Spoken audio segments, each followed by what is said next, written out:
자, 우리에게 이번 주 주시는 하나님의 말씀의 제목은 대언자 예수 그리스도입니다.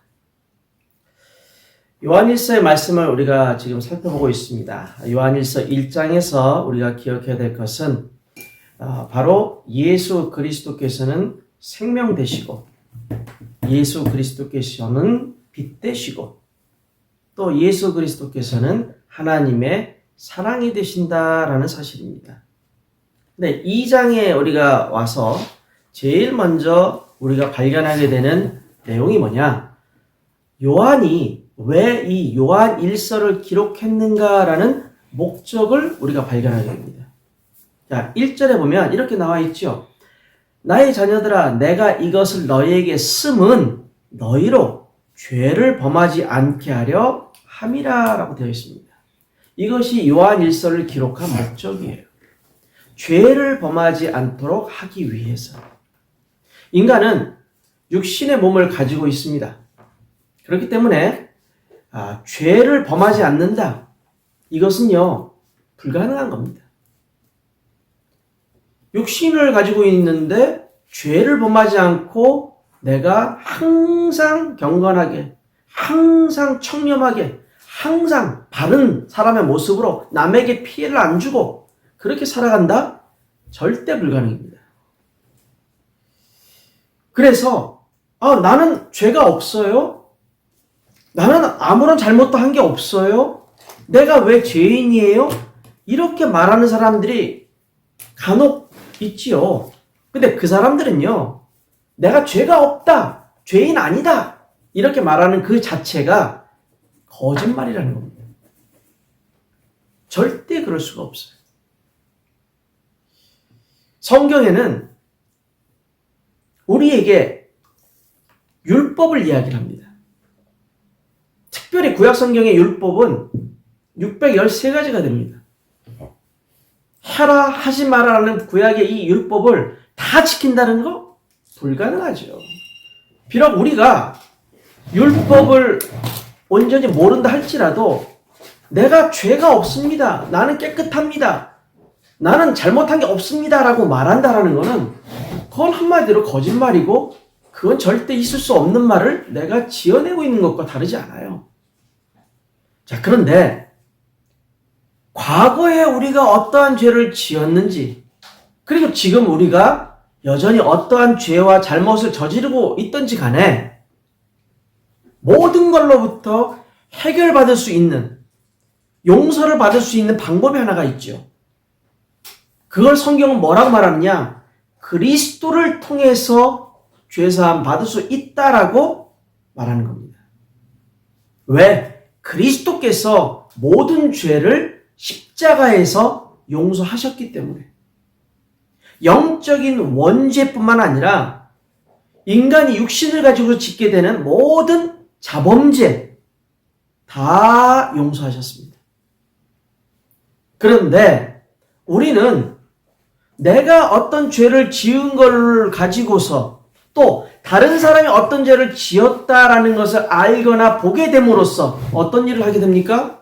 보편적으로 정죄를 하죠. 잘못했다라고.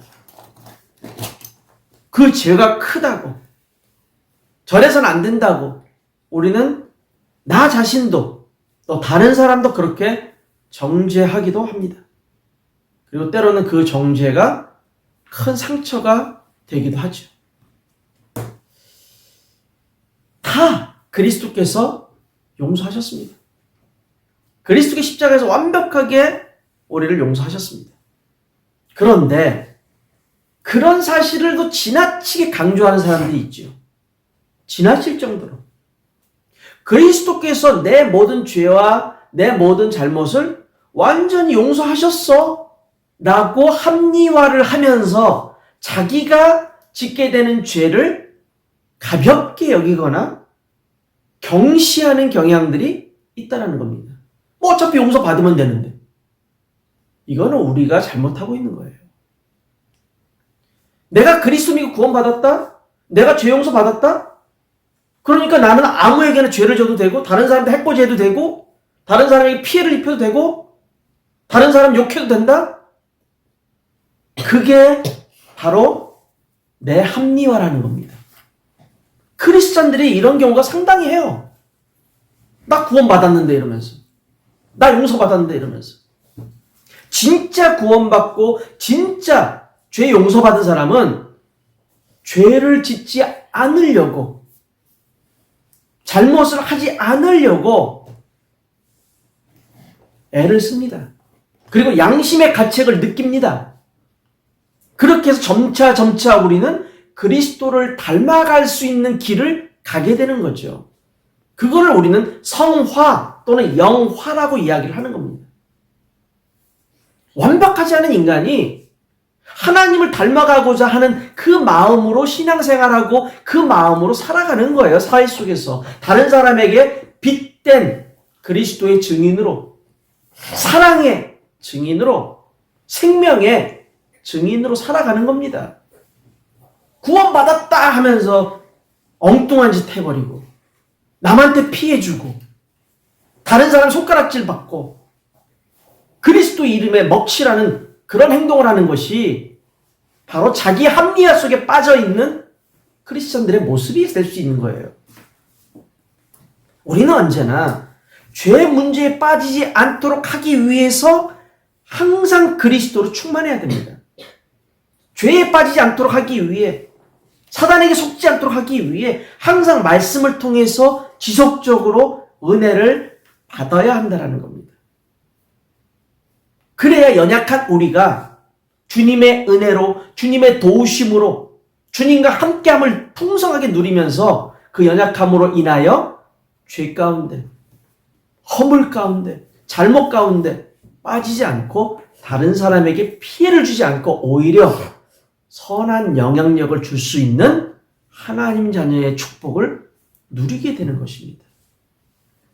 우리 모두가 죄 문제에서 완벽히 해방된 축복된 삶을 누리기를 주님의 이름으로 축원드립니다. 첫 번째입니다. 대언자 예수 그리스도입니다. 사도 요한은 2장 1절과 2절에서 예수 그리스도에 대해서 정의를 또 내립니다. 예수 그리스도 누구시냐? 라고 했을 때, 만일 누가 죄를 범하여도 아버지 앞에서 우리에게 대언자가 있으니 곧 의로우신 예수 그리스도시라라고 말합니다. 여기에서 우리가 알게 되는 게 뭡니까? 예수 그리스도는 대언자 되신다라는 의미겠죠. 또 2절을 보니까 그는 우리 죄를 위한 화목제물이니 우리만 위할 뿐 아니요 온 세상의 죄를 위하심이라 라고 언급합니다. 여기에 뭐가 강조됩니까?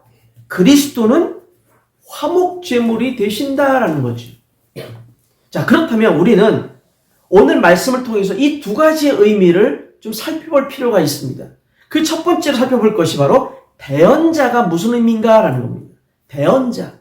이 대언자라는 것을 사전에서 찾아보면 타인을 대신해서 변호하는 사람 또는 타인의 뜻을 대신 전달하는 사람, 이런 의미를 갖습니다.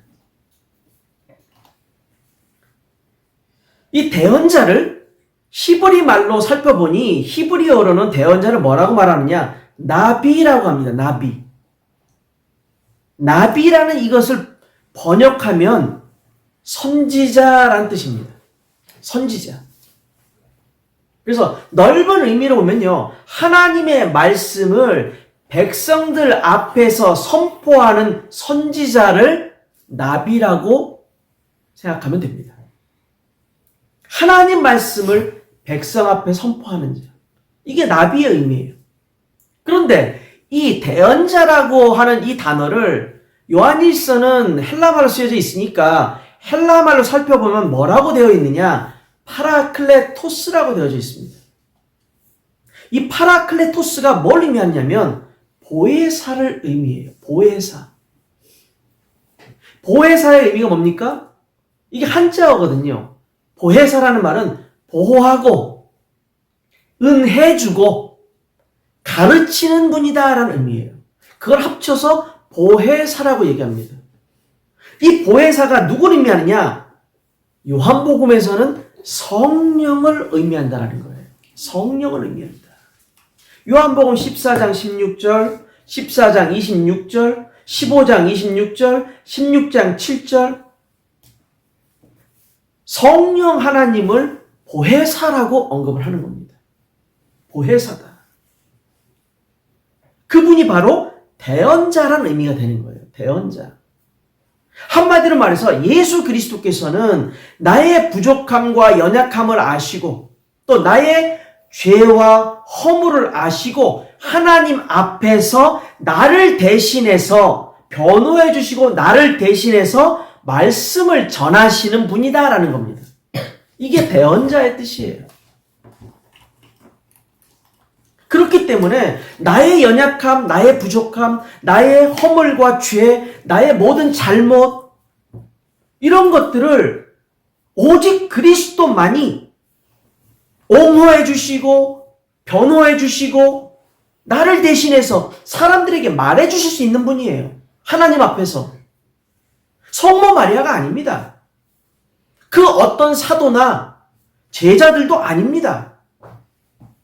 그리고 우리가 카톨릭이나 러시아 종교에서 말하는 어떤 성자들도 대언자가 될 수가 없습니다.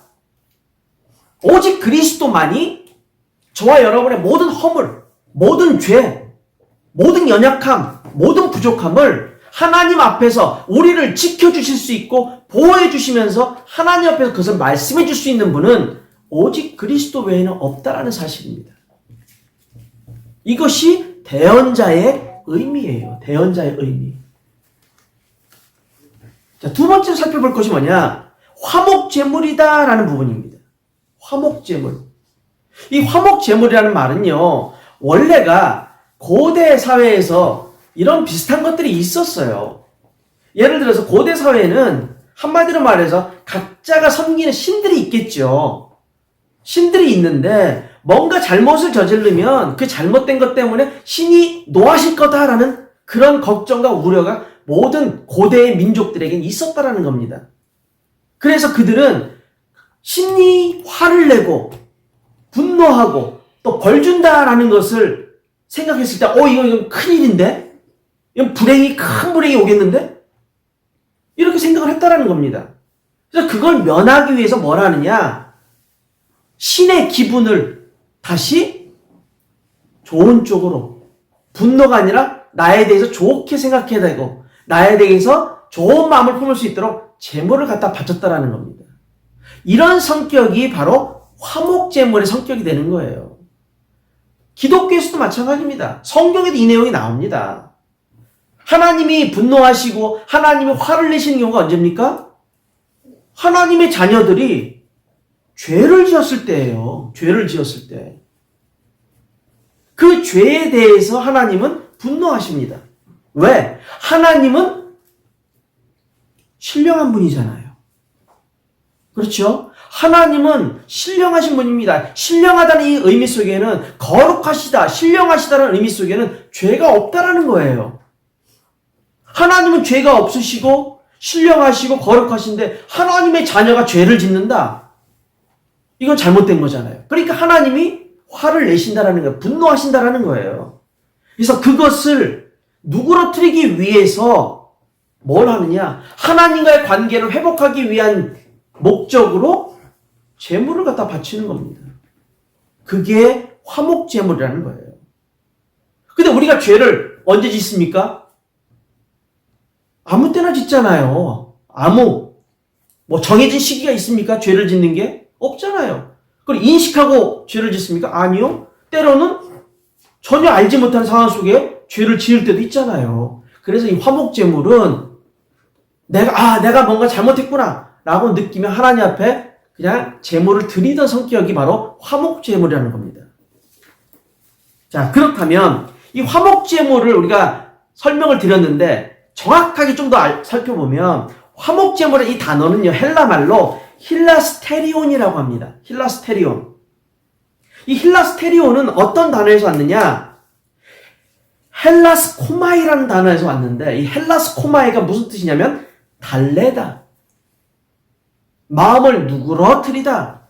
이런 뜻을 갖습니다.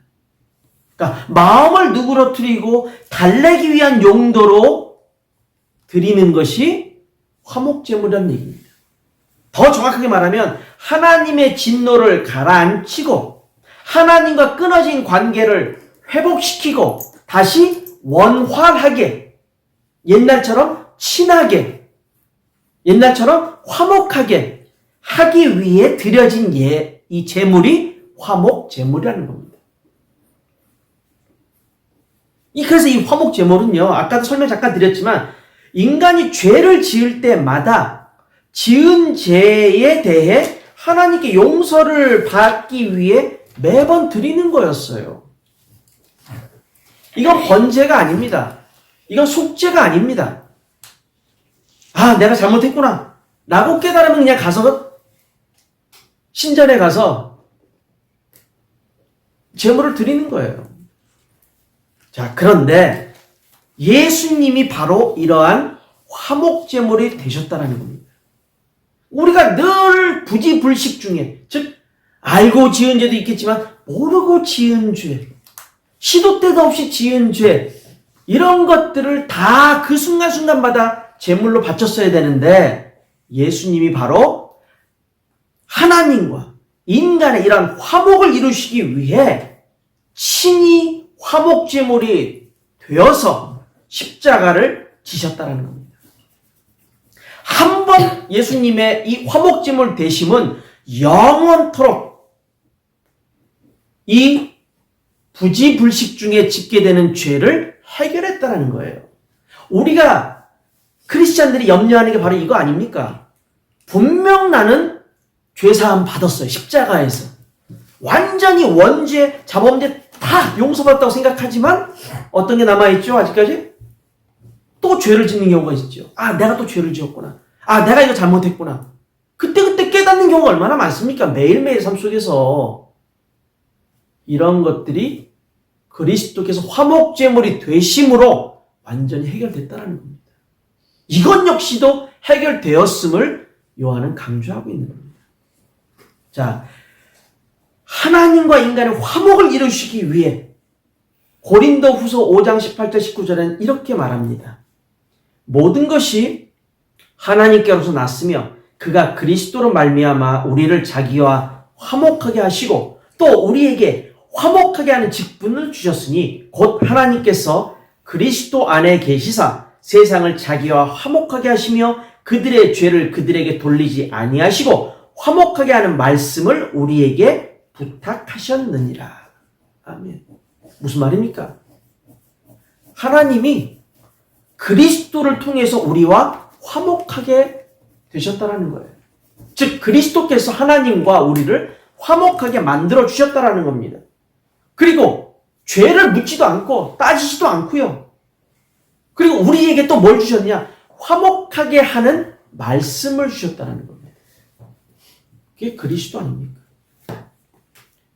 예수님이 친히 화목제물이 되사 십자가를 지셨다라는 것은 로마서 3장 25절에서 26절, 로마서 5장 10절에서 11절에 나와 있습니다. 자, 먼저 로마서 3장 25절, 26절 보면 이 예수를 하나님이 그의 피로써 믿음으로 말미암아 화목제물로 세우셨으니 이는 하나님께서 길이 참으시는 중에 전에 지은 죄를 간과하심으로 자기의 의로움을 나타내려 하심이니 곧 이때에 자기의 의로움을 나타내서 자기도 의로우시며 또한 예수 믿는 자를 의롭다 하려 하심이라. 아멘.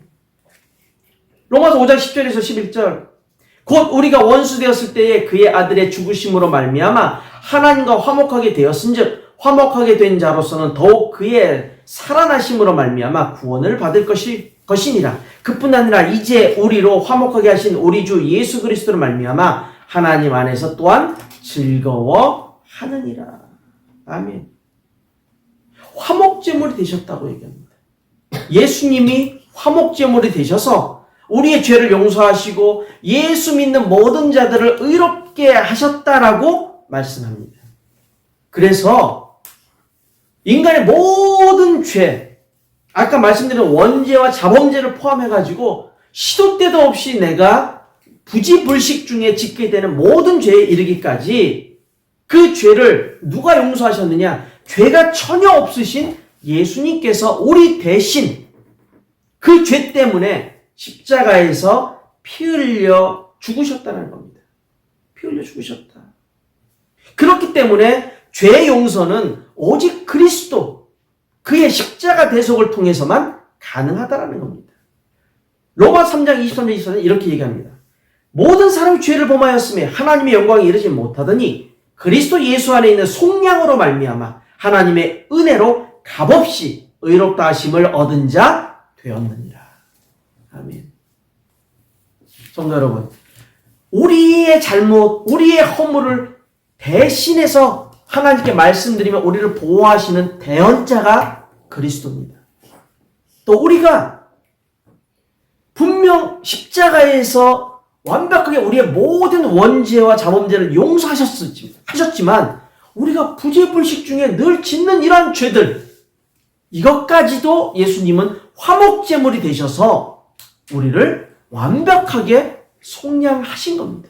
한 번 그분의 속량함으로 말미암아 우리는 영원토록 죄 문제로부터 완전히 해방되었다는 겁니다.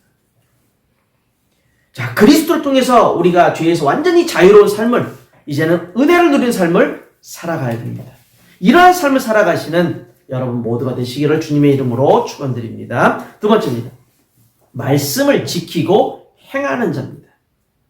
자, 5절에 보면은요, 말씀을 지키는 자에 대한 이야기가 나옵니다. 그런데 그 내용을 이해하기 전에 앞에 보면 3절, 4절에 반복적으로 나오는 것이 뭐냐? 계명을 지킨다라는 말이 강조가 됩니다. 계명을 지키면 나옵니다. 이 계명이라는 말은 구약에 나오는 단어입니다. 구약에 보면요, 계명 엄청나게 많습니다. 이 구약의 계명을요, 우리가 살펴보면 몇 개냐? 10계명을 포함해서 613가지가 됩니다. 이 613가지의 계명, 이걸 다 지켜야지만 된다라는 거예요. 근데 누가 지킵니까? 이 계명을.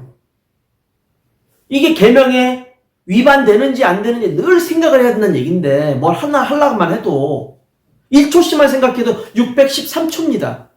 그럼 뭐 하기 전에 10분 동안 가만히 있어야 된다는 얘기예요. 그게 말이 됩니까? 그게 가능한 얘기입니까? 불가능하죠. 그렇게 불가능한 것을 누가 가장 잘 아느냐? 유대인들이 잘 압니다. 유대인들이. 그래서 유대인들 사이에는 항상 논쟁이 있었던 것 중에 하나가 뭐냐? 야, 우리가 계명을 다 지키면 좋지만 다 지키지 못하는 게 많지 않느냐? 그렇다면 이 계명 가운데 가장 중요하고 가장 우선시 돼야 되고 가장 강조를 둬야 될 계명은 도대체 뭐냐라는 거예요. 또 이것 때문에 논쟁이 많았거든요. 그래서 예수님이 말씀을 전하고 계시는 그 상황 속에 서기관 하나가 딱 오지요.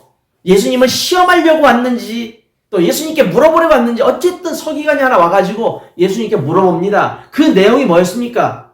가장 큰 계명이 뭡니까? 이거였습니다.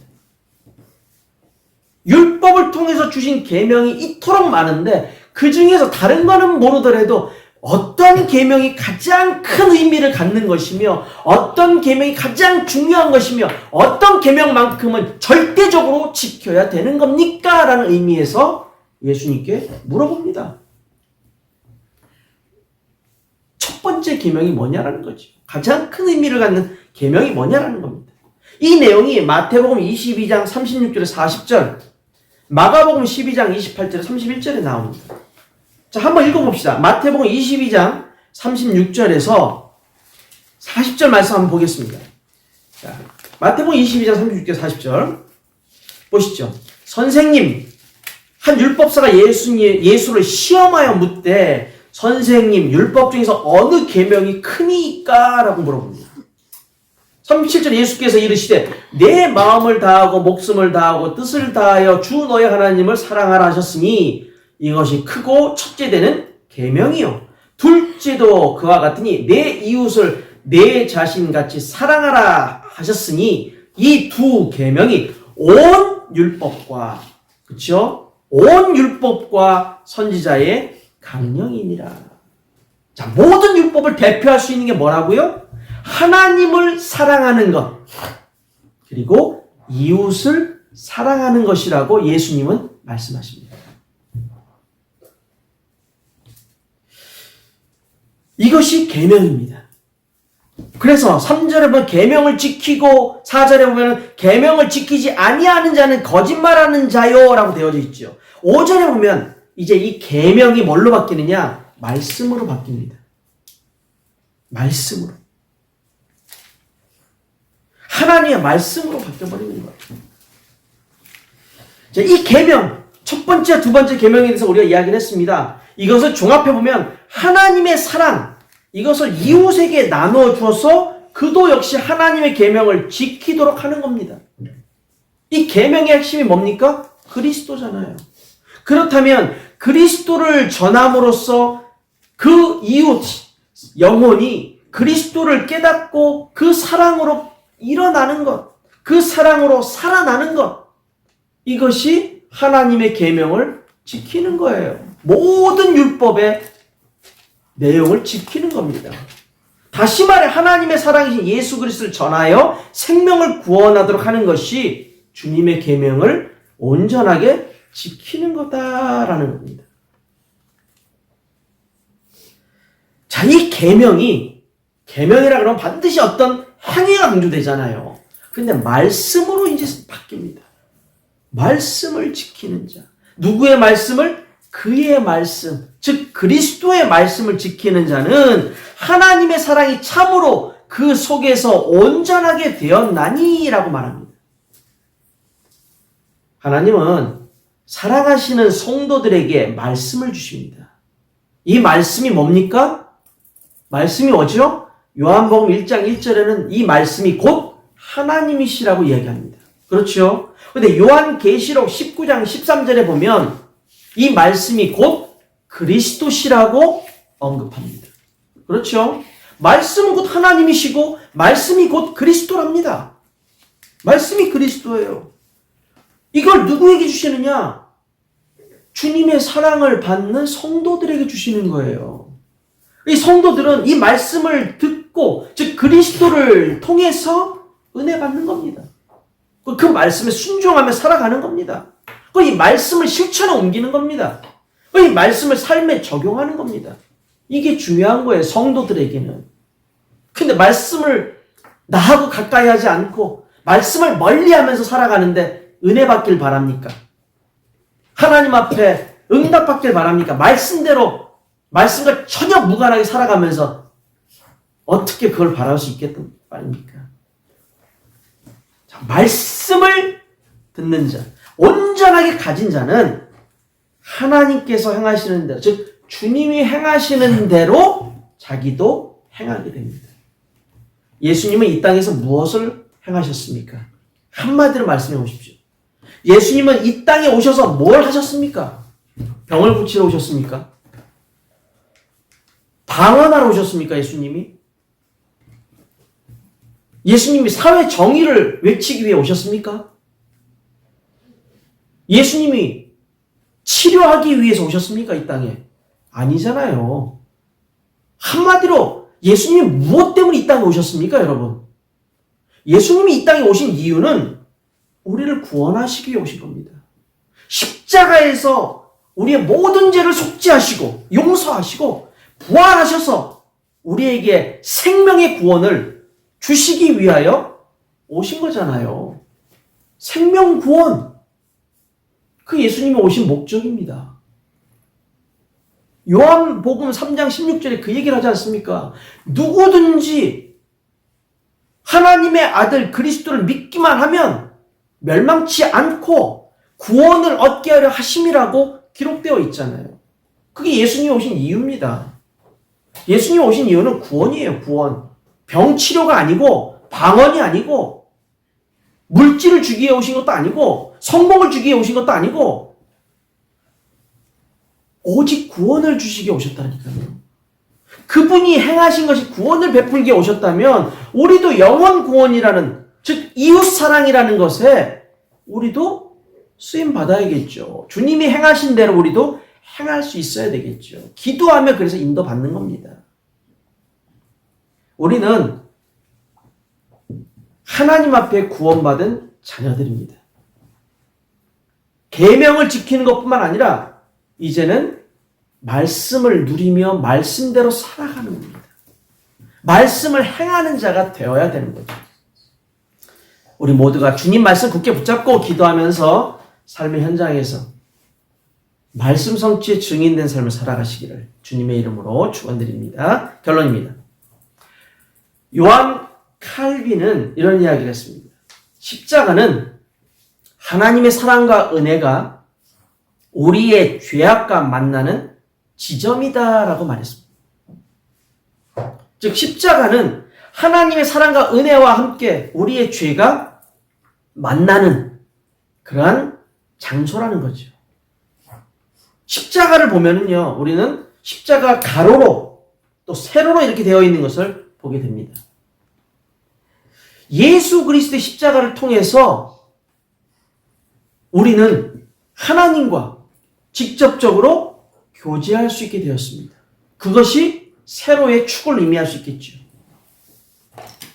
또한 십자가를 통해서 우리는 그리스도 예수 안에서 주님의 몸된 교회 안에서 다른 구원받은 성도들과 영적으로 소통할 수 있게 되었습니다.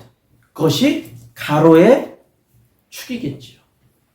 이처럼 십자가는 막혀있는 모든 것을 그리스도라는 이 아주 중요한 구원자 되시는 예수님을 통해서 하나님과 교제할 수 있고 또 다른 성도들과 형제 자매들과 교제할 수 있도록 만들어줍니다.